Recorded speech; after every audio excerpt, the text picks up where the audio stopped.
You said you started in the nunnery. Yes. How did you get there? Well, In other words, yeah, it was a good question, but a bit of an adolescent rebellion. I was only 16 when I decided to become a nun, and of course this is a ludicrous age, and it's often an omniscient age, actually. You're idealistic. Yes. And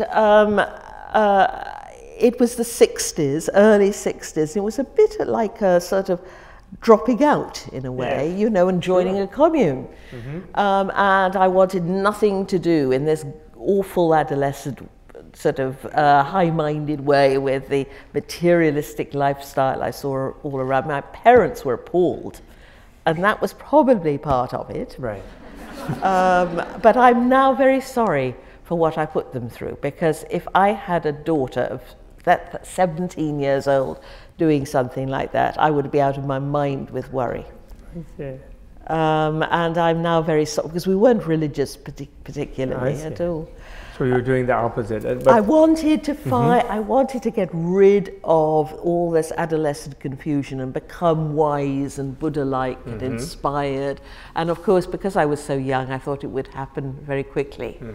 And it didn't happen at all in there.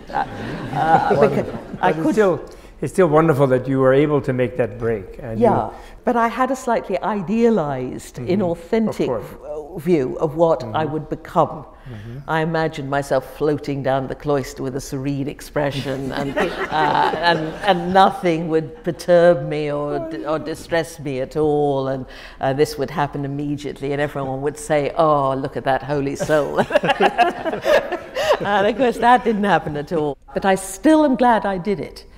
It was because I went there that I'm here tonight. Sure. It's been one thing leads to another.